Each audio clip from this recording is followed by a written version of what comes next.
Good morning, class. How are you all? I hope all are good. I'm Wasim, your assistant teacher from Smart Indian Model School.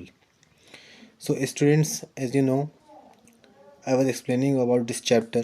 Okay, weavers, iron smelters, and factory owners. So, बच्चों इस chapter में already discussion कर चुके हैं और इसमें हमने weavers की कंडीशन भी आप लोगों को बता दी है। अब हम यहाँ ये देखेंगे कि किस तरीके से स्मेल्टिंग आयरन वालों के साथ क्या हुआ, right. The process of obtaining a metal from rock, ये तो आपको मालूम है स्मेल्टिंग का मतलब क्या है, इसको बताते हैं। जैसे क्या एक ऐसा तरीका होता है कि ये रॉक से कुछ इनको मेटल मिलते हैं, सॉइल भी कह सकते हैं, सॉइल मिलती है। By heating it to a very high temperature, इसको फिर हीट करते हैं, टेम्परेचर बहुत हाई टेम्परेचर पे हीट करने के बाद क्या करते हैं, और melting object made from metal in order to use the metal to make something. अब आपको देखते हैं बहुत सारे हमारे पास चीज़ें हैं, एल्युमिनियम है, आयरन की चीज़ें हैं। तो ये लोग क्या करते हैं, उसको मेल्ट करने के बाद उसको स्मेल्ट करते हैं, और करने के बाद उसको हीट पर टेम्परेचर पर लगाने के बाद उसके थिंग्स बनाते रहते हैं। और आज हम बहुत सारी चीज़ें वी आर यूजिंग कंटिन्यूसली, इनके बारे में हम देखेंगे और we will discuss about this chapter, ठीक है ना। सो अच्छो, ये तो आई थिंक सारा क्लियर हो चुका है। अब हम देखेंगे कि यहाँ पर और क्या क्या है। तो पर्शियन आर्टिशंस के बारे में हमने बताया था कि बहुत सारा एक्सप्लेन कर दिया था, यहाँ तक आई थिंक क्लियर हो चुका है कि फर्स्ट वर्ल्ड वॉर का जो असर पड़ा था कि वो यहाँ पर किस तरीके से इन लोगों को फ़ायदा हुआ था, ठीक है ना। तो मिलिट्री के लिए कपड़े बनाना, ये सब करना, ये सब इंडिया वाले को लोगों को फ़ायदा होना शुरू हो गया था। तो ये फर्स्ट वर्ल्ड वॉर की वजह से ही हमारी इंडस्ट्री की डिमांड बढ़ गई थी, और इंडस्ट्री के most of the industries earn a lot of profit, okay, to export the material. जब इन्होंने कपड़ा भेजा, मटेरियल भेजा, जिससे उन लोगों को इनकम हो गई थी। तो बच्चों समझ में आ गया यहाँ तक। अब हम बात करते हैं यहाँ पे और क्या चीज़ थी, ठीक है ना, उसके बारे में हम देख लेते हैं। तो बच्चों देखो यहाँ पे क्या था कि अब हम बात करेंगे यहाँ पर इसमें और क्या एक्सप्लेन किया। अब हम यहाँ पर आएंगे कि the sword of Tipu Sultan and wootz steel, ये क्या होता है, इसके बारे में हमें डिस्कशन करना है। ये टीपू सुल्तान की तलवार है, जो मैसूर के सम्राट थे, राजा थे, ठीक है ना, सम्राट जो होते हैं। तो यहाँ पे हम देखेंगे, स्टोरी स्टार्ट कर रहे हैं, ठीक है ना। We begin the story of the Indian steel and iron meticulously of recounting the famous story of Tipu Sultan who ruled Mysore till 1799। तो यहाँ पर हम देखेंगे जो स्टील की पूरी कहानी देखेंगे। अभी तक हमने वेवर्स की देखी थी, अब स्टील की कहानी देखेंगे। स्टील में टीपू सुल्तान जो थे वो रूल करते थे मैसूर के अंदर, उन्होंने कहाँ तक 1799 तक रूल किया था। और इस रूल को हम देखेंगे किस तरीके से वो क्या क्या था, इसके बारे में डिस्कशन करना है, right. Fort Wars in win the Britishers and died fighting with his sword in his hand। तो एक तरीके से हम देख सकते हैं कि ब्रिटिशर से लड़ते हुए वो क्या होते, मर गए थे, अपनी तलवार हाथ में लिए वो मर गए थे, मारते मारते वो मर गए। Tipu's legendary swords are now part of the valuable collection in museum in England. तो इंग्लैंड के अंदर ये जब मर गए, मारते थे, एक तरीके से इन्होंने बहुत सारे ब्रिटिशर्स को ही मारा, लड़ाई हो गई थी तो मैसूर के वॉर में। फिर उसके बाद इनकी डेथ हो गई, मर गए थे ये। तो इनकी तलवार को उठाकर म्यूजियम में इंग्लैंड में लेके चले गए वो लोग। Word but do you know why the sword was so special. अभी मालूम है आप लोग को, ये स्वॉर्ड की जो थी, तलवार जो थी, वो इम्पोर्टेंट क्यों थी, स्पेशल क्यों है। The sword had an incredibly hard and sharp edge and could easily be ripped through the opponent's armor। तो एक तरीके से यहाँ पे जो आपको मालूम होगा कि जो इंसान होते हैं इस तरीके से जो कवच बने होते हैं, वो क्या करते हैं, वो कवच इस तरीके से बने होते हैं, वो लगा लेते हैं अपनी बॉडी पे वॉर में फाइट करते टाइम, जिससे कि उनको क्या होता है, वो आर्मर बोलते हैं उसको, और वो कवच क्या करता है, वो लोगों की हिफाजत करता है वॉर के अंदर। This quality of sword came from a special type of high carbon steel. ये कहाँ से आई थी, high carbon steel called wootz. इसको अच्छे कार्बन स्टील होता था, ये स्टील होता था अच्छी क्वालिटी का, जिसको वुड्स कहा जाता था। Which was produce all over South India, ये साउथ इंडिया में ही बनता था। Wootz steel when made into swords produce a very sharp edges with a flowing water pattern. तो इसका जो बनाने का तरीका दिखाया गया था, तो किस तरीके से बनाते थे इसको, इसके एजेस, इसके जो किनारे होते थे ना तलवार के, स्वॉर्ड की, बहुत ज़्यादा शार्प होते थे। और जो कवच होता था उस तक को ये क्या करता था, काटता हुआ चला जाता था।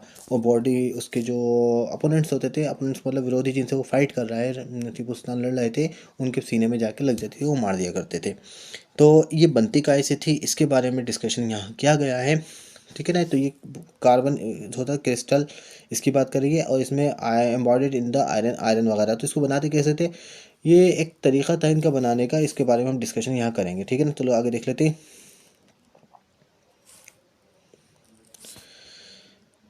सो बेटा इसको क्या करना था कि इसको देखेंगे फ्रांसिस बचन who taught through Mysore in 18th century. A year after Tipu Sultan's death, has left us an account of the technique by which wood steel was produced in many hundreds of smelting furnaces in Mysore.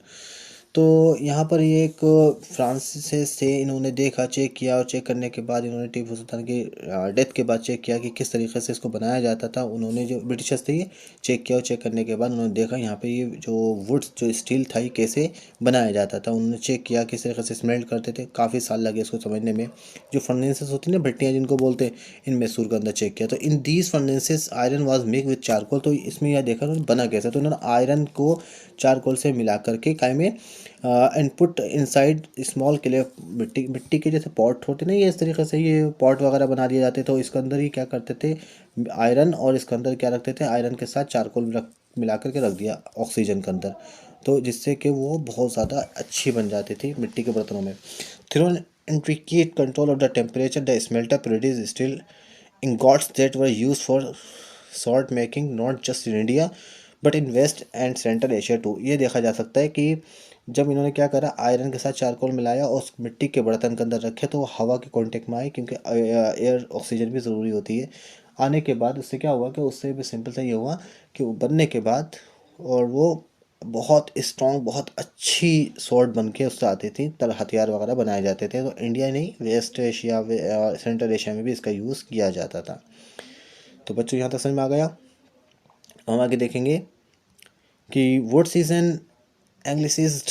आगे देखेंगे बेटा क्या है इसमें। तो यहाँ woods के बारे में बताया गया था, ठीक है ना। वर्जन ऑफ कन्नाडा वर्ड कुकू, ठीक है ना। एंड इसको हम देखेंगे, और क्या है ये तेलुगु, ये कन्नड़ा जो ठीक है ना, इसको कन्नड़ में इसको कुक्कू बोला जाता है, तेलुगु में इसको हुक्कू बोला जाता है, ठीक है ना। इसको देख लेना। तमिल एंड मलयालम में इसको रुक्कू बोला जाता है, ठीक है ना। बस सबका मतलब क्या है, बस ये समझ लेना, स्टील हुक्कू बोलें, उक्कू बोलें, कुरुक्कू बोलें, सब जगह मलयालम में इसको, जैसे हम कह सकते हैं कि इनको अलग अलग जगह पर इस स्टील को अलग अलग नाम से बुलाते हैं, बस इतना समझ लो, ठीक है ना। समझ में आया बच्चों, ये नाम अलग अलग लैंग्वेज है ना, तो हमें तो अपनी हिंदी और इंग्लिश से ही मतलब है, हिंदी से ज़्यादा मेन है, तो हम यहाँ पे इसको स्टील बोलेंगे, बस ये समझ लो। इसको अलग अलग जगह पे क्या क्या बोलते हैं, तो क्या है इसको meaning steel. Indian wootz steel fascinated European scientist Michael Faraday. Michael Faraday scientist भी हैं, इनका आप साइंस में पढ़ेंगे तो इन्होंने क्या करा, इनके बारे में देखेंगे। इंडियन वुड्स जो इंडिया की स्टील थी, इसको यूरोपियन साइंटिस्ट वो थे, उन्होंने माइकल फराडे ने the legendary scientist and discover of electricity and electromagnetism, ये साइंस के ही हैं, इलेक्ट्रिसिटी को भी इन्होंने ही फाइंड किया था, मतलब एक तरीके से इलेक्ट्रिसिटी के बारे में, उसके जो इलेक्ट्रोमैग्नेटिज्म होते हैं उसके बारे में भी इन्होंने खोज की रखी डिस्कवर किया था। स्पेंड फॉर 4 ईयर्स, 4 साल इन्होंने स्पेंड कर दिए studying the properties of Indian wootz, India की जो स्टील थी उसको फाइंड करने में। 18 से लेकर 22 तक इन्होंने फाइंड किया। और however the wootz steel making process, किस तरीके से स्टील को वुड्स स्टील बनाई जाती है, इतनी स्ट्रॉन्ग होती है, ये इतनी अच्छी होती है, इसलिए उसको उन्होंने खूब स्टडी किया। Which was so widely known in south India, ये साउथ इंडिया में बहुत ज़्यादा फेमस भी थी, ठीक है ना। तो was completely lost by the mid at 19th century, वैसे तो ये 19th सेंचुरी में ख़त्म हो चुकी थी, मतलब एक तरीके से खो चुके थे, लेकिन can you guess why it's this is why this was so, क्यों हुआ था ऐसे, इसको गेस कर सकते हैं, इसको हम देखेंगे क्यों होता भाई। तो देखिए आगे क्या था। The swords and armor making industry died with the conquest of India by the Britishers, and imports of iron and steel from England displaced the iron and steel produced by the craftsmen in India। तो यहाँ पे देखेंगे जब तलवार और ये armour ये सब जो इंडस्ट्रीज थी ये ख़त्म हो चुकी थी, क्यों हो चुकी थी, क्योंकि इनका यूज़ ख़त्म हो चुका था। इसकी जगह पे क्या हुआ, इंडिया को जब ब्रिटिशर्स ने जीत लिया था, तो ब्रिटिश ने जीत लिया तो ये सब चीज़ें ख़त्म हो गई, क्योंकि इंपोर्ट करना, आयरन लेना, ये स्टील लेना इंग्लैंड से, ये सब चीज़ें, इसकी जगह पर क्या हुआ, आयरन स्टील तो लिया गया, प्रोड्यूस भी क्या गया, इंडिया में ही प्रोड्यूस हो रहा था। ये सब चीज़ें ब्रिटिशर्स को ज़रूरत नहीं थी, वो पहले लेते थे, लेकिन बाद में उन्होंने ये भी ख़त्म कर दिया, वो इंडिया में खुद उन्होंने कंट्रोल कर लिया, और कंट्रोल करने के बाद वो यहीं पर इनसे प्रोड्यूस करवाते थे इंडिया के लोगों से। तो बच्चों यहाँ पे समझ में आ गया, अब इसको आगे देख लेते हैं हम थोड़ा सा, ठीक है। तो यहाँ पर और भी बताया गया था कि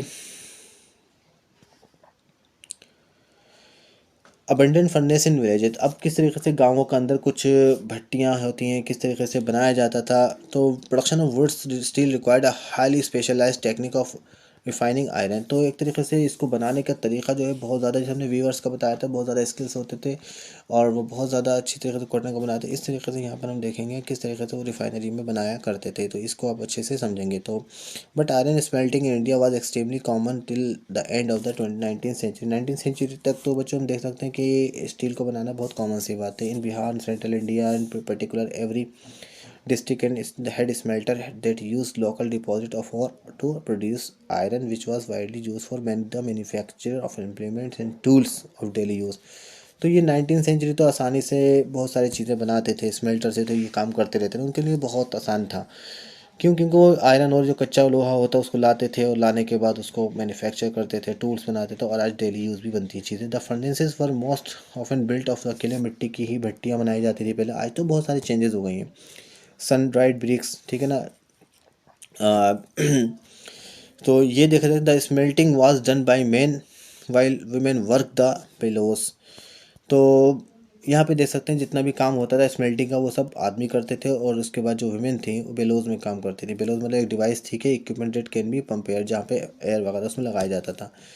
क्योंकि इनको कोई भी टूल्स बनाया जाता है उसको फिर एयर में वो लाया जाता है उसको, तो वो काम उनका था, वो सब वो देखती थी। तो बच्चों यहाँ तक समझ में आ गया।